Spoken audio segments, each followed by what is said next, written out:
Fire signs, tignan po natin kung ano yung mensahe para sa iyo ngayong araw. Keep in mind po na ito ay general reading lamang. So, hindi po lahat ay makaka-relate. So, be open-minded. Sa mga hindi pa po nakasubscribe dito sa ating channel, please subscribe na po kayo. And palike na din po ng ating video. At sa mga nais pong mag-avail ng ating private readings, ng ating Evil Eye Amulet Necklace at ng ating Tears Bracelet, makikita nyo po yung link sa description box. Tarot Intentions by Aliana Reyes. Okay? Tignan po natin kung ano yung mensahe.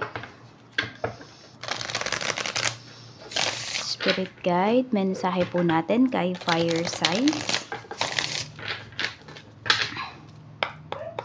Fire Signs, tignan natin.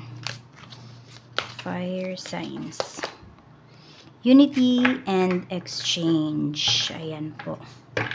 So, may pagkakaisa. Okay?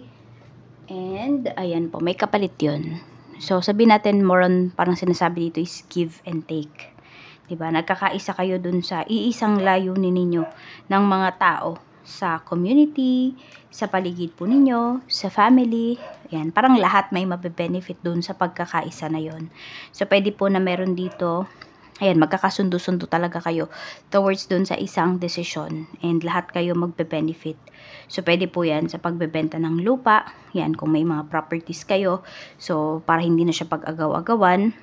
At hindi na siya paggawa ng isahang ay iba't ibang mga papel. So, pwede po na ibebenta na lang siya with this unity and exchange. Basta meron isang desisyon na lahat kayo magbe-benefit.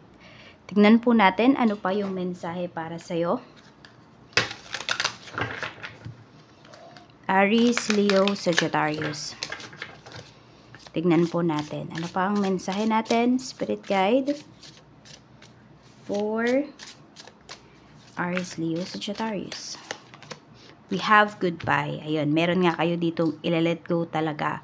So, pwedeng ganito kahit na yung iba sa inyo halabag sa loob ninyo yung decision na gagawin ninyo. Pero alam nyo kasi na yun yung mas makakabuti sa nakakarami. So, pwedeng, ayun, no choice kayo. Kung hindi, panindigan na lang yung decision po na yun. We have family.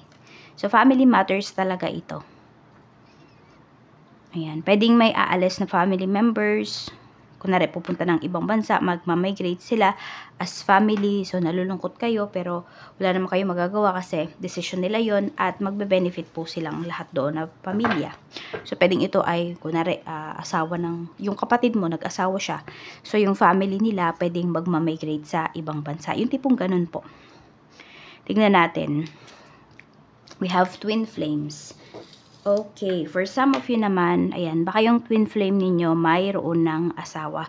So, it's time to say goodbye to that twin flame of yours.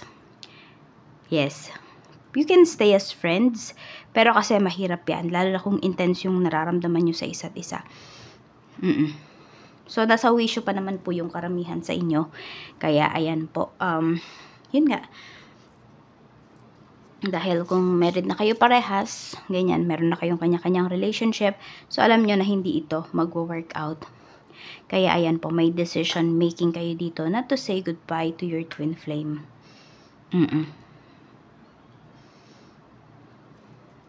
Tingnan natin. Ano pa yung mensahe? Pagdating naman po, Spirit Guide. Ayan, sa trabaho, tingnan natin yung trabaho mo. Aries, Leo, Sagittarius. Trabaho po, Spirit Guide. At pasensya na po kayo, nandiyan na naman ng pusa. Na si Demi.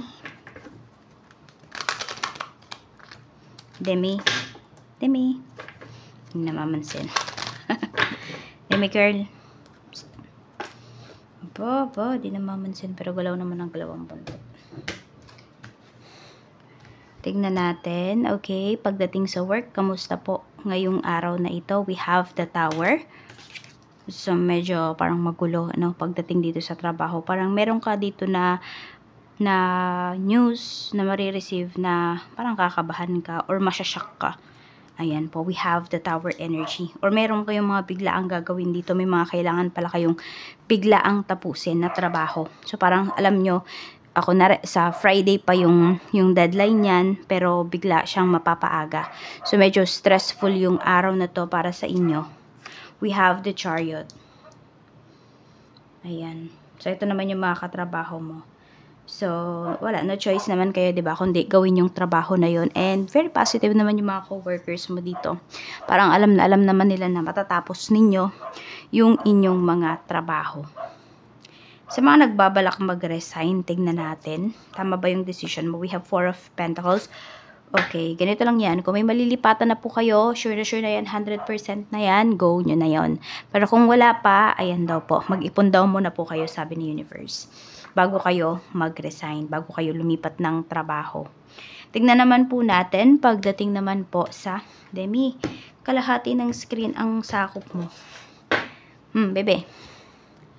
Tignan naman natin pagdating sa negosyo. Okay, kamusta po yung sales ngayong araw na ito? We have the moon. So, nako-confuse yung iba sa inyo. Ano ba to? Nakatulog ba kayo ng maayos? Pwedeng hindi nagtatali ngayong araw na to yung, kunwari yung nilabas nyong puhunan dun sa kinita po ninyo. It's either, ano ba, sobra or kulang. Okay lang sana kung sobra, diba? Pero pag kulang, ayan, medyo may stress kayo dito. Parang medyo stressful yung araw na to para sa inyo. King of Swords. Ayan po, medyo mag-iingat lang talaga kayo dito. Either kasi, ayan, kayo mismo yung mako-confuse or may mako-confuse sa inyo dito na isang client. Ayan, kaya focus po kayo sa inyong negosyo ngayon. Kailangan daw maging matatandain ka dito. Kasi baka nga may manloko sa inyo. Ayan, kunwari may magpanggap na hindi nyo pa nasusuklian. Yung mga tipong ganun po. Or sasabihin na kapag bayad na siya, kahit hindi pa naman. Tignan po natin. Pero ano naman okay naman pala yung ano nyo dito, yung inyong kita. Yun nga lang, medyo confused talaga kayo. Or medyo may confusing na client ngayong araw na ito. Tignan natin. Pagdating naman po sa kaperahan. We have Knight of Swords. Ayan, mukhang wala kayong inuurungan dito ngayon. Fire signs.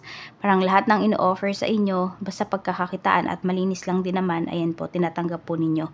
Meron din ako nakikita dito, could be home service. Ayan, kung mga nag-home service kayo ng mga, nagre-render kayo ng inyong, may magre-render ng inyong mga services, ganyan.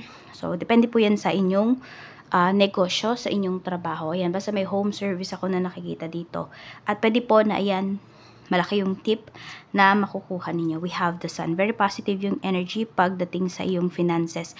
Sinasabi lang talaga dito sa iyo ni Universe, huwag kang maging mapili. Ayan. Tanggapin mo talaga pag may mga magagandang opportunity na lumalapit sa iyo, lalo na pagdating dito sa pagkita ng pera. Kasi alam mo, fire signs, kikita ka daw talaga. Dadami yung kaperahan mo. Yan. Pwedeng dumadami nga yung pera mo, pero dumadami din yung gastos. Ganun ba?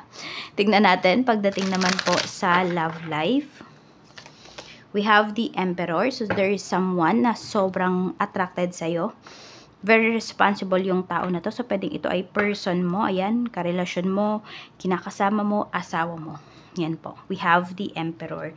So, ito yung energy ngayon. So, meron dito nagiging sobrang responsable pagdating sa relasyon. But let's see.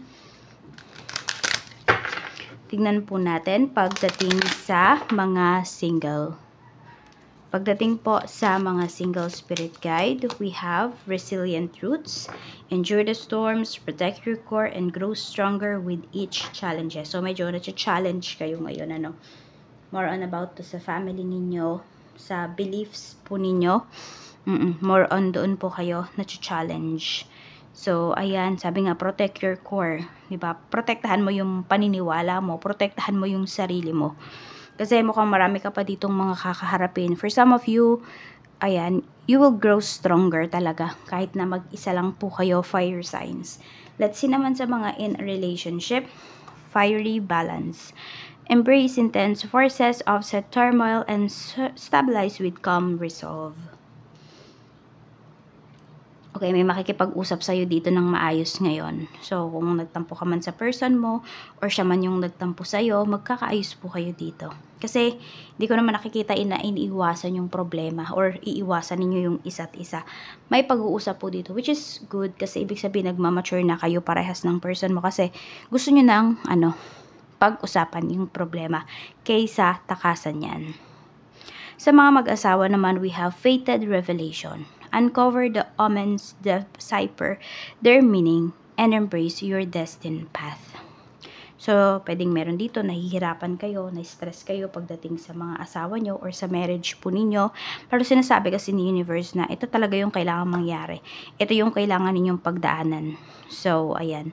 Pwedeng marami na rin naman talaga kayo na pagdaanan ng asawa mo. So, nagiging responsible na po kayo towards this marriage or makikita mo yan, nagiging responsable na siya pagdating dito sa family ninyo. Kaya lang nakikita ko dito, may kapalit yan, fire signs. What I mean is, pwedeng dati, di ba, mas may oras siya sa kanyang mga kaibigan, sa family niya na pinanggalingan, pero ngayon, mas nagkakaroon siya ng, sa'yo, ng time sa'yo at sa family nyo. Bakit? Kasi pwedeng yung mga pinili niya noon, iniiwan na siya ngayon. So, magkakaisa po talaga kayo dito. Ayan na, unity and exchange. And dito sa pagkakaisa ninyong mag-asawa, magbe-benefit po kayo parehas at ang inyong mga anak. So, yan lang man po ang mensahe para sa iyo. Maraming salamat po. Ingat po kayo always and more blessings to come.